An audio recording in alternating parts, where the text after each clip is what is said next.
நட்சத்திர வரிசையில் அடுத்ததா அஸ்த நட்சத்திரம். அமாவாசை பௌர்ணமியில் பிறந்தவர்களின் சாபம் பெற்ற நட்சத்திரம் அஸ்தம்.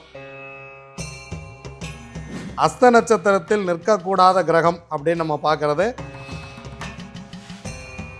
குரு சாபம் பெற்ற நட்சத்திரம் இந்த அஸ்தம். குரு கிரகத்தின் அருளாசி கிடைக்காது. அஸ்த நட்சத்திரத்தில் பிறந்தவர்கள் இல்லீகல் ஆக்டிவிட்டியில் ஈடுபடவே கூடாது. இவங்க இயற்கையாகவே கொஞ்சம் பேராசையில் இருப்பவர்கள். அப்போ இது என்ன ஆகும் அப்படின்னா,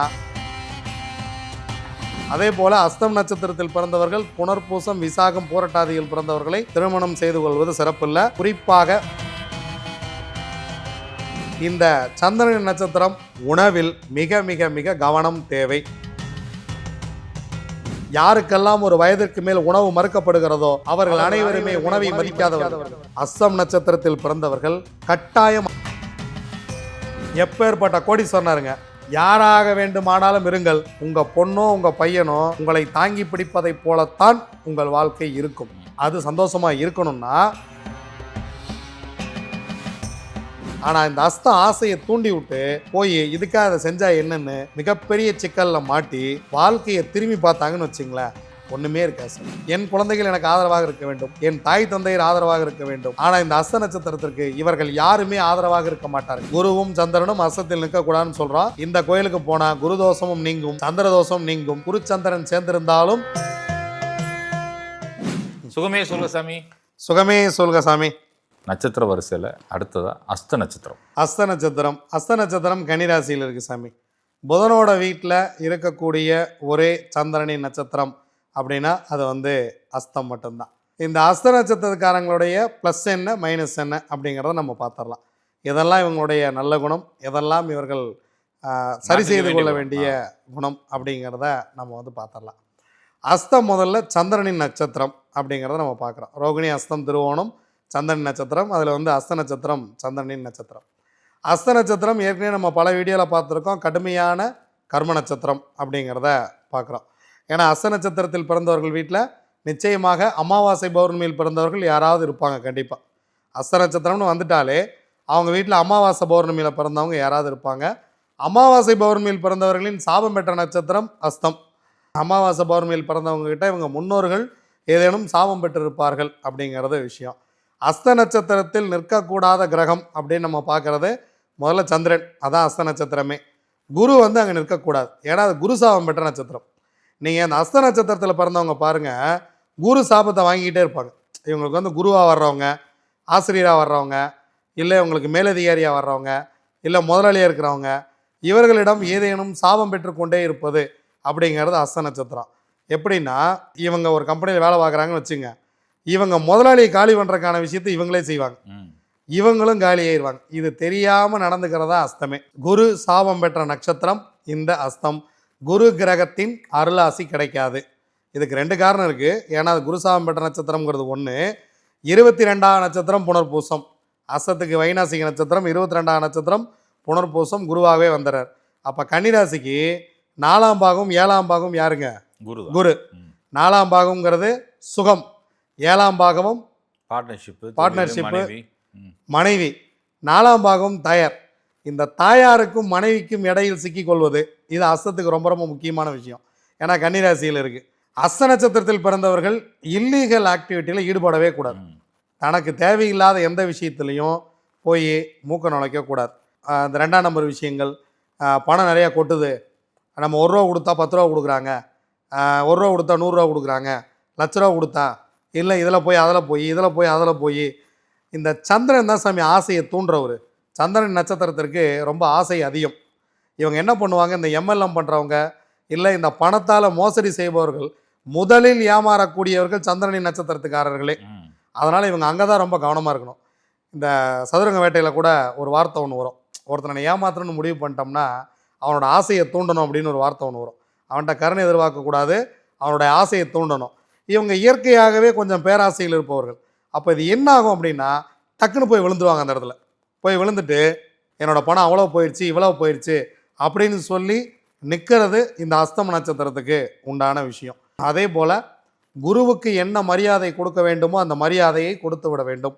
குருநாதரை பற்றி தவறாக பேசுவது, ஆசிரியரை பற்றி தவறாக பேசுவது, இல்லை அவங்கள பற்றி நீங்கள் நேரடியாக இல்லை மறைமுகமாக ராங் கமெண்ட் பண்ணுறது, இல்லை அவங்கள பற்றி போய் இன்னொருத்தர்கிட்ட போய் தவறாக புறம் சொல்லுதல், இதையெல்லாம் வந்து தவிர்த்துறது ரொம்ப ரொம்ப நல்ல ஒரு விஷயம்.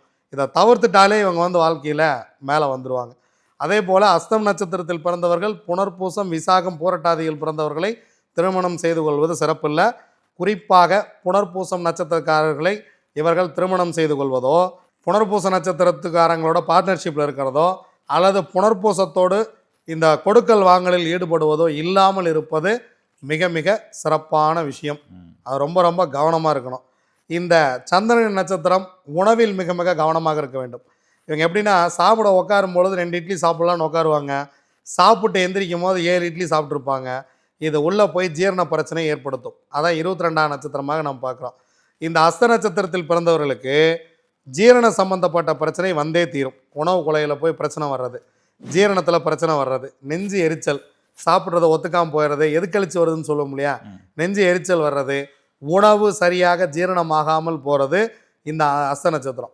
சில பேர் பார்த்தீங்கன்னா நைட்டு வந்து ஓவராக சாப்பிட்டு படுத்தாருங்க, நைட்டு வந்து ரொம்ப பிரச்சனை பண்ணிருச்சு அப்படின்னு சொல்கிறது, திடீர்னு பார்த்தீங்கன்னா இந்த ஃபுட் பாய்சன் ஆகிடுறது, உணவு வந்து ஏற்றுக்காமல் வாமிட் பண்ணிடுறது. உணவு சார்பாக இவங்க ரொம்ப கவனமாக இருக்கும்.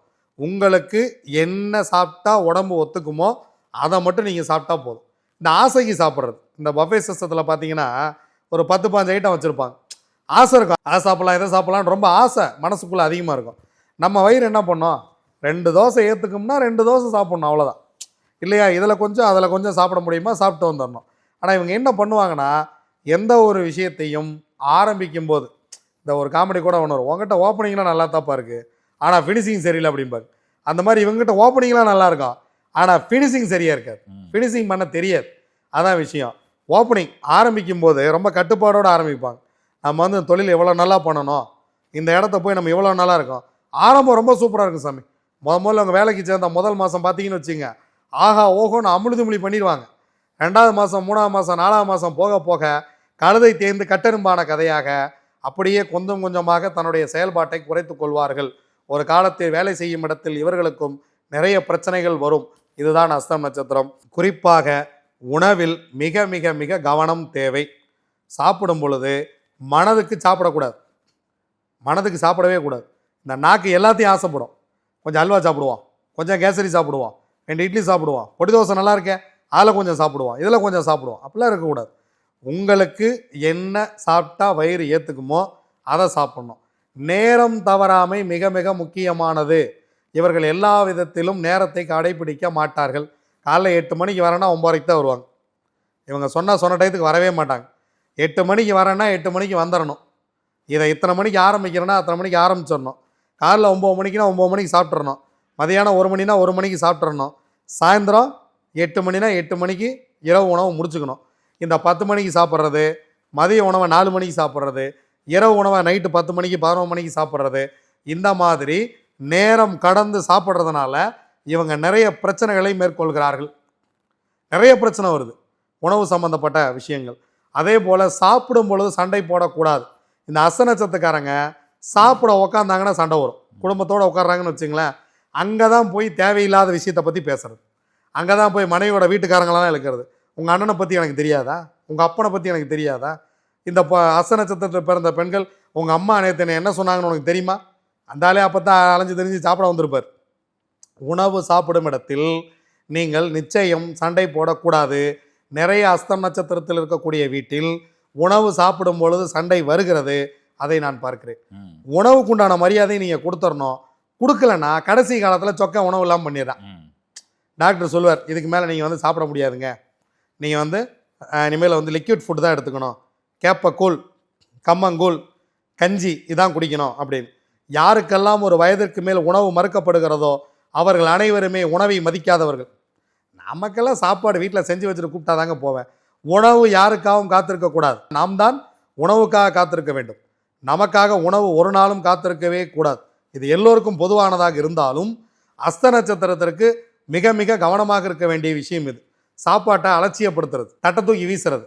உட்காந்து பேசிக்கிட்டு இருப்பாங்க, பேசிக்கிட்டு இருக்கும்போது சண்டை வரும், போ அப்படின்னு தள்ளிவிட்டு எழுந்திரிச்சு போயிடுவார்.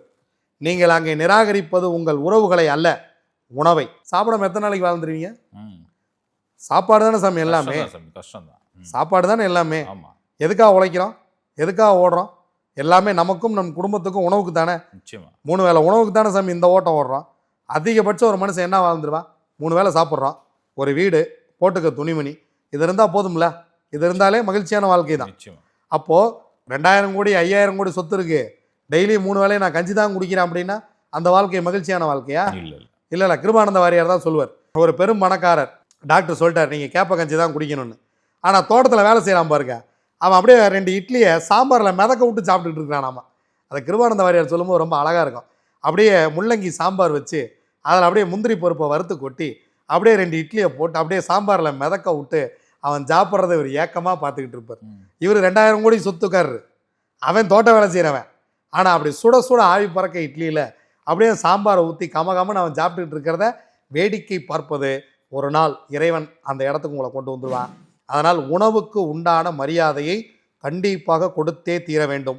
அதே போல் அஸ்தம் நட்சத்திரத்தில் பிறந்தவர்கள் கட்டாயம் அன்னதானம் செய்ய வேண்டும். இவங்க பிறருக்கு எவ்வளவு முடியுமோ, உங்களால் என்ன முடியும், சாமி மாதம் நான் 5000 ரூபா சம்பளம் வாங்குறேன், ஒரு 500 ரூபாய் நீங்கள் அன்னதானத்துக்காக ஒதுக்கி விடுங்க. மாதம் 30,000 ரூபா வாங்குறேன், ஒரு 1000 ரூபாய் அன்னதானத்துக்காக ஒதுக்குங்க. 5 லட்சம் சம்பாதிக்கிறேன், ஒரு 10,000 ரூபா மாதத்துக்கு அன்னதானத்துக்காக ஒதுக்கிடுங்க. யாருக்காவது உங்கள் கையில் சாப்பாடு போடுங்க. அந்த மாதிரி சாப்பாடு போட்டால் வாழ்க்கை எல்லா நாளும் வளமாகவே இருக்கும். உங்கள் சந்ததி மிக மிக வளமாக இருக்கும். நிச்சயமா. ஏன்னா அஸ்த நட்சத்திரத்தில் பிறந்தவர்கள் தன் பிள்ளையோட வீட்டில் தான் போய் தஞ்சம் அடையணும், தன் மகனிடம்தான் போய் தஞ்சம் அடைய வேண்டிய சூழ்நிலை வரும். நீங்கள் யாராக வேணா இருங்க சாமி, எப்பேற்பட்ட கோடீஸ்வரனா இருங்க, நீங்கள் எப்பேற்பட்ட இடத்துல இருங்க, ஸ்டாராக இருங்க, யாராக வேண்டுமானாலும் இருங்கள், ஒரு நாள் உங்கள் குழந்தைகளிடம் நீங்கள் சரணாகதி அடைந்தே தீர வேண்டும். அந்த நிலைமையை இறைவன் உங்களுக்கு கொண்டு வருவான். இதை நான் பல அஸ்த நட்சத்திரத்துக்கு பார்த்துட்டேன். அப்போ உங்கள் குழந்தைகளை எவ்வளவு மரியாதை சொல்லிக் கொடுத்து வளர்க்க வேண்டுமோ அவ்வளவு சொல்லிக் கொடுத்து நீங்கள் வளர்க்க வேண்டும். நீங்கள் உங்கள் தாய் தந்தையருக்கு என்ன மரியாதை கொடுக்கிறீர்களோ அதைத்தான் நாளை உங்கள் மகன் உங்களுக்கு செய்ய போகிறான். உங்கள் அப்பாவுக்கு நீங்கள் என்ன மரியாதை கொடுக்க போகிறீங்களோ அதான் சாமி உங்கள் பையன் நாளைக்கு உங்களுக்கு கொடுக்க போகிறான். நீங்கள் உங்கள் அப்பாவை மதிக்கலைன்னா உங்கள் பையன் உங்களை மதிக்க போகிறானா என்ன? மதிக்க மாட்டான். உங்கள் அம்மாவை நீங்கள் மதிக்கலைன்னா உங்கள் புள்ள நாளைக்கு உங்களை மதிக்க போதா என்ன? நிச்சயமாக மதிக்காது இல்லையா? உங்கள் தாய் தந்தையருக்கு எந்த அளவுக்கு நீங்கள் மரியாதை கொடுக்கிறீர்களோ அந்த அளவுக்கு நாளை உங்கள் குழந்தைகள் உங்களை பத்திரமாக பார்த்து கொள்ளும். ஏனென்றால் அஸ்தம் நட்சத்திரம் தன் மகன் தன் மகள் இடத்தில்தான் வாழ வேண்டிய சூழ்நிலை வரும். அவங்கள ஏதோ இடத்துல டிஃபெண்ட் பண்ணி தான் இருக்கணும். அதுக்காக மற்ற நட்சத்திரக்காரங்களா அப்படி இருக்க மாட்டாங்களா அப்படின்னா கிடையாது. மற்ற நட்சத்திரத்துக்காரங்க ஏதோ ஒரு இடத்துல சமாளிக்க கூடும். ஆனால் இவங்களுக்கு சமாளிக்க முடியாத சூழ்நிலையை இயற்கையே உண்டு செய்து உங்கள் பொண்ணோ உங்கள் பையனோ உங்களை தாங்கி பிடிப்பதைப் போலத்தான் உங்கள் வாழ்க்கை இருக்கும். அது சந்தோஷமாக இருக்கணும்னா நீங்கள் உங்கள் தாய் தந்தையரை மகிழ்ச்சியாக வைத்துக்கொள்ள வேண்டும். நீங்கள் அஸ்த நட்சத்திரத்தில் பிறந்தவங்க காலைல எந்திரிச்ச உடனே போய் அம்மா காலில் விழுந்து ஆசீர்வாதம் வாங்கியிருங்க. நேராக அம்மா இருந்தால் போனவுடனே அம்மா கிட்ட விழுந்துருங்க. அம்மா ஆசீர்வாதம் பண்ணுமா. டெய்லி ஆசீர்வாதம் பண்ணிக்கிட்டே இருக்காங்க, நீங்கள் ஆசீர்வாதம் வாங்கிக்கிட்டே இருக்கீங்க. இதை உங்கள் புள்ள பார்த்துக்கிட்டே இருக்குது. அந்த பிள்ளைக்கு என்ன தோணும்? நம்மளும் அம்மா அப்பா காலில் விழுந்து நாளைக்கு அப்பா காலையில் எந்திரிச்ச உடனே அப்பா அம்மா காலில் விழுந்து ஆசீர்வாதம் வாங்குறாரு. அப்போ நாமளும் அப்பா அம்மா காலில் விழுந்து ஆசீர்வாதம் வாங்கணும். தோணும்ல சாமி? தோணும். அப்படி தோணும் பொழுது தான் உங்கள் குழந்தைகள் உங்களை நன்றாக பார்த்து கொள்கிறார்கள். மிக மிக முக்கியமான விஷயம், பேராசையில் மயங்கக்கூடாது, குருநாதருக்கு மதிப்பளிக்க வேண்டும்.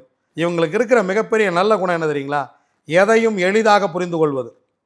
ரொம்ப அழகாக புரிஞ்சுக்குவாங்க. ஒரு விஷயத்த நீங்கள் சும்மா இப்படின்னா போதும், கற்பூர புத்தி இப்படின்னா புரிஞ்சுக்குவாங்க.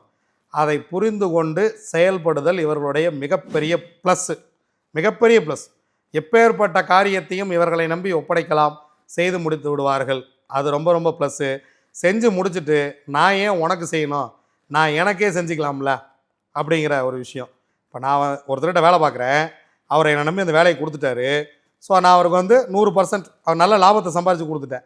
ஏன் நானே தனியாக ஆரம்பித்து செஞ்சேன் என்ன, நான் சம்பாரித்து ஏன் உனக்கு கொடுக்கணும் அப்படின்னு நினச்சி எப்போ இவங்க போய் தனியாக கடை போடுறாங்களோ இறைவன் இவர்கள் கடையை காலி செய்து விடுகிறான். அங்கே தான் இறைவன் சூட்சுமத்தை வைத்திருக்கிறான். நீங்கள் அடுத்தவர்களிடம் எவ்வளோ உண்மையாக நடந்து கொள்கிறீர்களோ உங்களுக்கு கொற்றக்கு இறைவன் தயார். அதெல்லாம் மாற்றமே கிடையாது. நீங்கள் எப்பொழுது ஏன் அடுத்தவங்களுக்கு சம்பாரித்து கொடுக்கணும், நாமளே சம்பாரித்து நம்மளே வச்சுக்கிட்டா என்ன அப்படின்னு எப்போ நினைக்கிறீர்களோ அப்பொழுது இறைவன் உங்களுக்கு துன்பத்தை விளைவிக்கிறான். அதான் விஷயமே. அதனால் புனர்பூச நட்சத்திரம் 22 வர்றதுனால புனர்பூசம் குரு தந்தையாருக்கு வந்துடுவார், குரு புத்திரகாரகன் குழந்தைக்கு வந்துடுவார். உங்கள் தாய் தந்தையருக்கு கொடுக்கும் மரியாதை தான் உங்கள் குழந்தை உங்களுக்கு கொடுக்கும் மரியாதை. இதை மறந்து விடாதீர்கள். இந்த அஸ்த நட்சத்திரத்தில் பார்த்தீங்கன்னா சாமி, குலதெய்வ சாபம் அப்படிங்கிறது இருந்துக்கிட்டே இருக்குது. ஏன்னா குரு சாபம் பெற்ற நட்சத்திரங்கிறதுனால குலதெய்வ சாபம் நிச்சயமாக வரும். குலதெய்வம் இவர்களுக்கு பெருசாக அருள் பாலிப்பது இல்லை. அதனால் இவங்க வந்து இந்த குலதெய்வம் சாபம் பெற்ற திதியில் அதிகமாக பிறக்கிறார்கள். இந்த அஸ்த நட்சத்திரத்தில் பிறந்தவங்க பார்த்தீங்கன்னா மேக்சிமம் பஞ்சமி, நவமி, தசமி, அமாவாசை, பௌர்ணமி இந்த மாதிரி திதிகளில் இருக்கிறதுக்கு நிறைய வாய்ப்புகள் இருக்கிறது. இது ரொம்ப ரொம்ப நம்ம உள்ளே போய் பார்க்கணும். ஜாதகத்தை எடுத்து பார்த்தீங்கன்னா சில விஷயம்லாம் ரொம்ப கரெக்டாக அதில் வந்து பொருந்தும். ஆசை கூடுதலாக படுறாங்க சாமி, பேராசை கொஞ்சம் அதிகமாக இருக்குது, அளவுக்கு அதிகமாக இருக்குது சாமி. கொஞ்சம் இல்லை சாமி, ரொம்பவே. பேராசைக்காக தன் வாழ்க்கையை பணயம் வைப்பதும் அஸ்தம், எந்த எல்லைக்கும் செல்வது அஸ்தம். எந்த எக்ஸ்ட்ரீமுக்கும் போய் நான் அதை அடைந்தே தீருவேன். ஆசை பேராசை ரெண்டு விஷயம் இருக்குது சாமி. ஆசை இல்லாத மனிதனே கிடையாது. எல்லா மனிதனுக்கும் ஆசை இருக்குது, நம்ம இப்படி வாழணும், நம்ம இப்படி இருக்கணும் அப்படின்னு. பேராசைங்கிறது ஒரு விஷயம் இருக்குது. இப்போ நான் இந்தியாவுக்கு பிரதமர் ஆகணும்னு நினச்சேன்னா அது பேராசை. அதான் நம்ம தகுதிக்கு மீறி ஆசைப்படுறது. ஆமாம், நம்ம வந்து இதை பண்ணிடலாம், அதை பண்ணிடலாம்னு சொல்லிட்டு ஆசைப்பட்டு அதில் வருத்தப்படுறாங்க. அதான் கஷ்டமாக இருக்குது சாமி. கடவுள் எல்லாருக்கும் எல்லாத்தையும் கொடுத்துட மாட்டார், சரிங்களா? எல்லாருக்கும் எல்லாத்தையும் கொடுத்துடல. நாயனை வாசிக்கிறத ஒருத்தருக்கு தான் கொடுத்தார். அதே போல் சூப்பர் ஸ்டார்னால் ஒருத்தர் தான். நீங்கள் வந்து இறைவன் யாருக்கு என்ன தகுதி இருக்கிறதோ அந்த தகுதிக்கு தகுந்த மாதிரி சில விஷயங்களை கொடுத்துட்றாரு. இவங்களுக்கு இதான், ஒரு குழந்தைக்கு நல்லா வரைய வரும் அப்படின்னா அந்த தகுதி இறைவன் அவருக்கு கொடுத்துருக்கிறார். ஒருத்தருக்கு நல்லா வாசிக்கிற திறமையை கொடுத்துருக்கிறார், ஒருத்தருக்கு நல்லா பாடுற திறமையை கொடுத்துருக்கிறார். இந்த பாடுறவர் எனக்கு நல்லா சமைக்க வரலையேன்னு ஆசைப்படக்கூடாது. இப்போ எனக்கு எல்லாத்தையுமே இறைவன் கொடுத்துருவாரா? எல்லோருக்கும் எல்லாவற்றையும் இறைவன் கொடுக்கவே மாட்டான். கண்டிப்பாக ஏதாவது குறை ஒன்று வைத்திருப்பான். தன் தகுதி என்ன அப்படின்னு அறிந்து செயல்படுதல் வேண்டும். இவங்க என்ன பண்ணுவாங்கன்னா, இவங்களுக்கு தெரியும் சாமி இவங்க தகுதியெல்லாம், ஆனால் இந்த ஆசையை தூண்டி விட்டு போய் இதுக்காக அதை செஞ்சால் என்னென்னு மிகப்பெரிய சிக்கலில் மாட்டி வாழ்க்கையை திரும்பி பார்த்தாங்கன்னு வச்சுங்களேன், ஒன்றுமே இருக்கா சார். இப்போ ஒரு 50 வருஷம் வாழ்ந்துருக்குறாங்க, வாழ்க்கையை திரும்பி பார்த்தா அந்த பக்கம் சொந்த பந்தங்களும் இருக்காது, குலதெய்வம் இருக்காது, பெரிய அளவில் நட்பு வட்டமும் இருக்காது, பொருளாதாரம் இருக்காது, ரொம்ப காலியாக கிடக்கும். 50 வருஷம் அந்த வாழ்க்கை பயணத்தை தாண்டி வந்திருக்கிறோம்.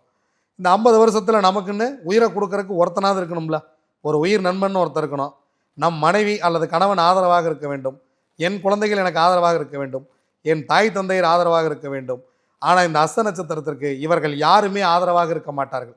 இப்போ இவங்களுக்கெல்லாம் புது புது நட்பு, அதாவது எப்படின்னா அந்த சீசன் மாதிரி, ஒரு 6 மாதத்துக்கு வந்து ஒருத்தர் பழக்கமாக இருப்பார், 6 மாதம் கழித்து பிரிஞ்சு போயிடுவாங்க. ரெகுலர் பழக்க வழக்கம், நட்பு, மிகப்பெரிய நட்பு அப்படிலாம் இருக்காது. எந்த ஒரு விஷயத்தையும் தொடர்ச்சியாக இவர்கள் செய்வது இல்லை. ஏன்னா தன் தாய் தந்தையர் இருக்கும் பணமோ, தன் கணவன் மனைவியாக இருக்கக்கூடியவர்களுடைய பணமோ, யாரை வேண்டுமானாலும் இந்த பேராசைக்கு இரையாக்கி கொள்வது அப்படிங்கிறது அசத்தில் நான் மிக மிக மோசமான குணமாக நான் பார்க்கிறேன். ஒரு விஷயத்தை நல்லா புரிஞ்சுக்க முடியும், அதை வைத்து தன் வாழ்க்கையில் பேராசைப்படாமல் ஆசையோடு தன் குடும்பத்தையும் தன் தாய் தந்தையரையும் மகிழ்ச்சியாக வைத்திருக்க வேண்டும் என எவன் ஒருவன் ஓடுகிறானோ அவனை இறைவனே பார்த்து தூக்கி விட்டுறான். நிச்சயமா. இப்போ நம்ம பார்க்குற உறவுகள், அஸ்த நட்சத்திரக்கார உறவுகள் ஈஸியாக புரிஞ்சுக்குவாங்க, புரிஞ்சுக்கிட்டு அவங்க லைஃப்பில் அப்ளை பண்ணிக்குவாங்க சார். அதாவது உங்கள் வாழ்க்கை ஜெயிக்கலை அப்படின்னு நீங்கள் நினச்சிங்கன்னா நீங்கள் உங்கள் சுற்றி இருக்கிற கவனித்து பாருங்கள். ஸோ எல்லோரும் சொல்கிறது என்னென்னா, என்னை சுற்றி இருக்கிறவங்களாம் எனக்கு நன்மையே பண்ணுறதில்ல. சாமி நான் எதை கொடுக்குறேனோ அதான் சாமி திரும்பி வரும். கர்மா ஈஸியாக பூமாரங். நான் எதை இந்த சமுதாயத்துக்கு கொடுக்குறேனோ அதுதான் திரும்பி வரும். அதனால் அஸ்த நட்சத்திரத்தில் பிறந்தவர்கள் தன் கூட இருக்கிற அத்தனை பேரையும் மகிழ்ச்சியாக வைத்துக்கொண்டு நீங்களும் மகிழ்ச்சியாக வாழுங்கள். இந்த உணவு சார்ந்த பிரச்சனை வராமல் இருப்பதற்கு அன்னபூரணியை வழிபடுவது மிக மிக சிறப்பு. காசி போய் அன்னபூரணியம்மன் கோயிலில் வழிபட்டுட்டு அங்கேருந்து அரிசி வாங்கிட்டு வந்தால் ரொம்ப ரொம்ப சிறப்பு சாமி. இவங்களுக்கு வந்து இந்த உணவு சம்மந்தப்பட்ட பிரச்சனை வராது. 22ஆம் நட்சத்திரம் புனர்பூசம், ஆக்கூர் முக்கூடு சிவலோகநாதர் கோயிலுக்கு போயிட்டு வந்தால் வாழ்க்கை ரொம்ப ரொம்ப வளமாக மாறும். 22ஆம் நட்சத்திரம் வேலை செய்யாது. ஏன்னா உறவு சம்மந்தப்பட்ட பிரச்சனை, செரிமான பிரச்சனை, நெஞ்சு எரிச்சல் இதெல்லாம் வந்து சரியாகும். அதுக்கு வந்து ஆக்கூர் முக்கூடு சிவலோகநாதர். அஸ்த நட்சத்திரத்தில் பிறந்திருக்கிறோம் அப்படிங்கிறனா அஸ்த நட்சத்திரத்துக்கு கும்பகோணம் பேருந்து நிலையத்தில் சோமேஸ்வரர், வியாழ சோமேஸ்வரர்னு பேர், வெளியில் வந்து சோமேஸ்வரர்னு போட்டிருப்பான், பேருந்து நிலையத்துக்கு பக்கத்துலேயே இருக்குது.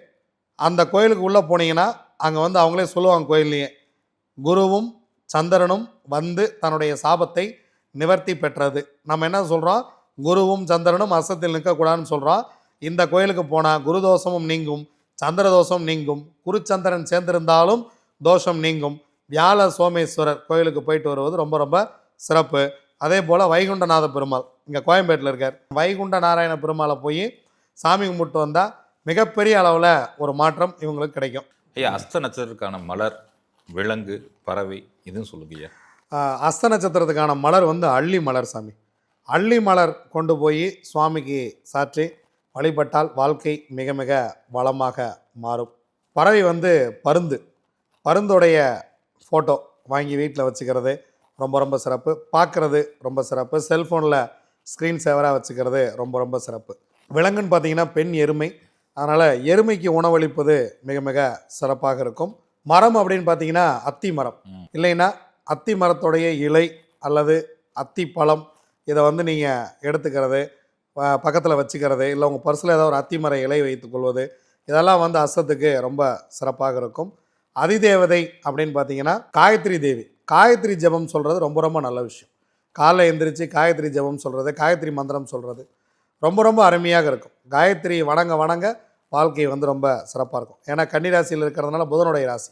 அப்போ புதன் வந்து கல்வி, புதன் வந்து அறிவு, புத்திசாலித்தனம். அப்போ அதையெல்லாம் மேம்படுத்திக்கிறதுக்கு இது வந்து மிக மிக உதவும். இந்த கோயில்களையும் இந்த வழிபாட்டு முறையும் பயன்படுத்தி வாழ்க்கையில் நீங்கள் ஜெயிச்சிடணும். வாழ்க்கையில் எந்த இடத்துல இருந்தாலும் நீங்கள் வெற்றி பெற வேண்டும் என்பதற்காகவே இந்த காணொளி. இதை மிக சிறப்பாக ஏற்பாடு செய்த உங்களுக்கு மிக மிக நன்றி. சுகமே சொல்க சாமி. ரொம்ப நன்றி சாமி. சுகமே சொல்க.